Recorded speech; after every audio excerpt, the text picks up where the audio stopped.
I have honestly no idea how my brothers even have a proper sleep schedule at this point. One single task, one single sheet of paper to work with, and I'm up for hours. It's already completely dark outside. I can only imagine how much they must have on their plates, being that much closer to inheriting the throne and all. No, Brain, not now. This is not the time to be thinking about my rather useless position in this household. What's that? Is that humming? Is somebody cleaning the banquet hall? At this hour? Let me just take a quick look. Just a little bit of curiosity. Hold on. Is that somebody dancing? Wow. I can barely see her. Only her shadow floating from one spot to the other. Twirling and twirling. Do I know her? Wonder if I do.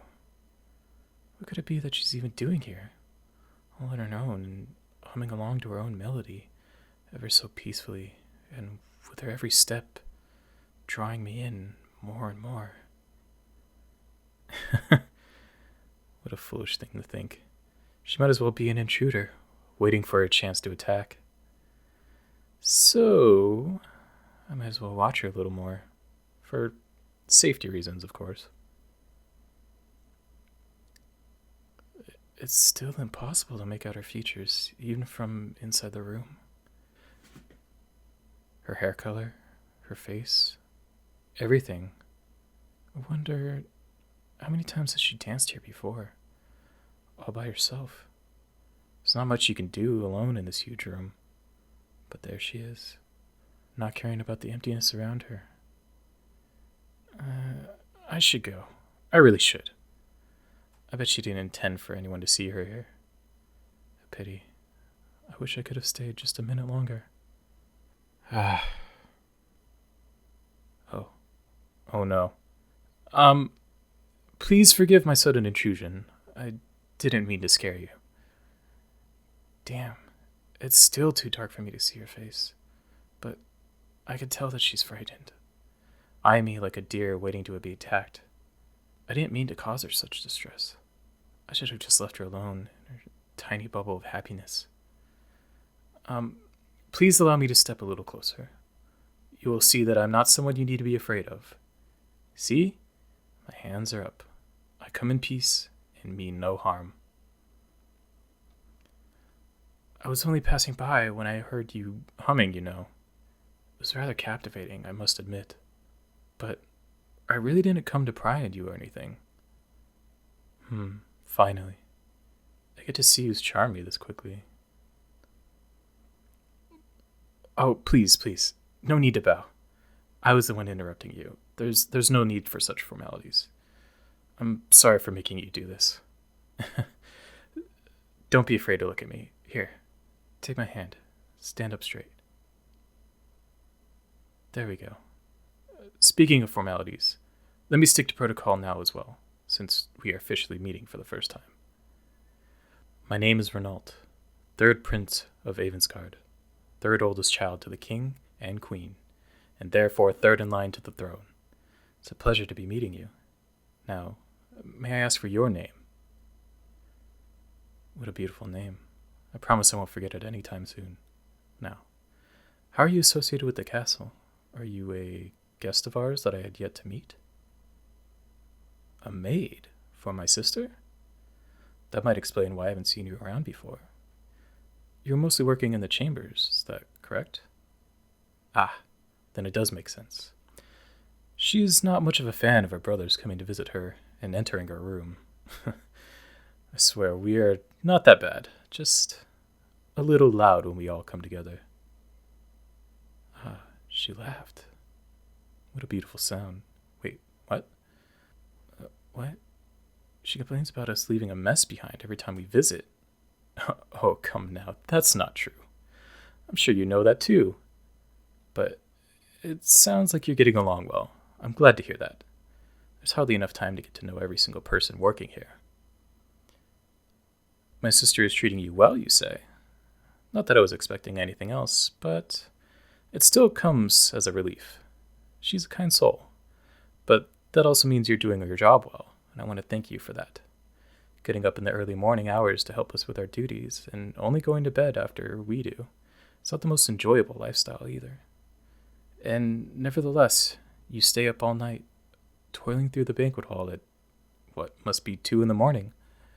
I wonder why that might be. You want to feel like royalty. No, please, don't feel embarrassed about that. You must have been really working hard for all of your life to feel this way. I don't want to pretend that I fully understand that because I've never had to worry about food, shelter, and health. But I really do understand the appeal big empty rooms have at night. They're so quiet. It feels like you can fill them with your dreams all the way to the top and not a single soul in the world would care. Do you do that every night? Walking through the halls, pretending to be someone you are not, to escape reality for just but a moment. So it's the banquet hall that draws you in every now and then. The room with huge windows lining the walls all the way from top to bottom, and a shimmering chandelier hanging from the ceiling. A room with so much space and unlimited opportunities. I don't think I've ever thought about it this way. For me, it's always connected to having to interact with guests and presenting a certain image. It's always about impressions and pretending. And frankly, I'm not the best at socializing. Fair enough. There's a big difference between attending a ball as a prince and dancing here alone in the middle of the night in your Oh, wait. I'm so sorry. I really didn't notice. I'm already looking away. No, wait. It's not like I was looking at your clothes or your body for that matter. I mean, I was watching you earlier, but it's not like that. I just thought you were really endearing dancing through the room in your little bubble of happiness, and yeah, I couldn't stop watching. But that's not what I wanted to say. It's just that I wasn't looking at you that way. If I made you uncomfortable, I'm terribly sorry. I didn't want to. I'm just... Yes, I'm very terrible at socializing. You've got that right. Okay, how do we go about this? It's autumn. How are you not freezing? A nightgown provides such little cover. Let's not talk about that. At least you're wearing your slippers. How about... Oh, I've got an idea. I'm not looking, I promise. Here, take this. Don't worry about returning it. I'll just tell my sister and ask for her help. Like I said, she's actually a kind soul. But you knew that, of course. It might be a cape, but if you use it like a blanket and wrap it around yourself, it should keep you warm. Exactly, just like that. Turn once more, and it's wrapped all around you. Yep, nearly there. So beautiful. I mean the fabric, because that's some splendid fabric, isn't it? You are very welcome. Again, I'm sorry for interrupting your private time like this. I just couldn't stop myself from watching. Never had I seen something like that, or rather, someone like you before. So, I also must thank you for entertaining me. What? Oh, don't worry. I will keep all of this a secret. Our little secret, if you may. Just make sure to get back to your room safely, alright? My sister would have my head if she knew I'd made you stay up all night. How about I accompany you to the stairs? Of course, you are right. I'm sure you would find your way there just fine on your own. But please, just grant me that one more minute to walk with you. Will you? Perfect, thank you. So, my lady, take my hand. Let us go.